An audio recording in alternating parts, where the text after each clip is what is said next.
Mr. Legend. And then Ms. Kelm. Good afternoon, Mr. Chairman, members of the Council. David Alachim, Downey Brand, here on behalf of North Delta Water Agency, RD 2068. First of all, I want to compliment Council members Fiorini and Johnston for some very hard work over the last 24 hours. As you will see, North Delta and RD 2068 will not be opposing, and I'll explain why. We think this is a marked improvement over where we've been. The reason we can't actually support this is we still believe that the very first line should not include water use in the Delta.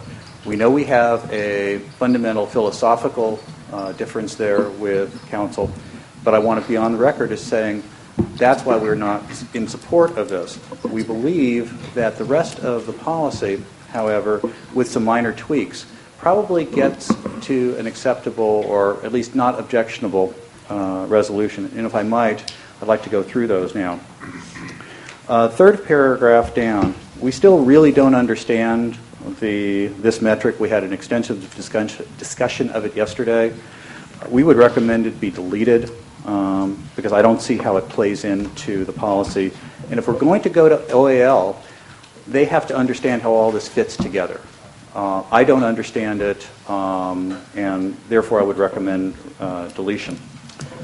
Fourth paragraph down, and I believe I heard Mr. Fiorini clarifying this would not apply to agencies that are not already required to have either an ag or an urban water supply plan. To put that in the language, I would propose after the phrase agricultural water management plans, comma, if required, comma. I believe that's consistent with the intent. Then I was very glad Doesn't footnote 18 solve that problem for you? It may, Mr. Chairman. It is one of those things where it's just helpful to have it in the text of the policy. And I'll defer to your lawyer on that. Okay.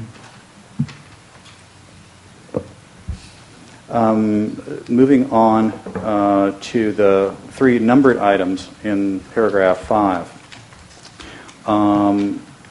If I understood the discussion just now among the members, items 2 and 3 would be in the next version of these plans. And if that's correct, we ought to say that explicitly. Because right now it is simply not clear. And so agencies need to understand what they need to put into their plans. In item number 2, as was just mentioned from LADWP, it says all feasible options to reduce reliance on the Delta in said plan. It isn't clear to me if that is everything that is analyzed in the plan or all those that are adopted in the plan. And so I would suggest substituting the word adopted for the word in. Again, trying to be very clear as to what you are proposing here. And with those, I think, relatively minor tweaks, the language here is much improved. It's understandable, and I think it achieves what the Council is trying to get at. As I said at the outset, 2068 and North Delta have a philosophical disagreement about water in the Delta, and we won't oppose the policy in that current form. Thank you very much.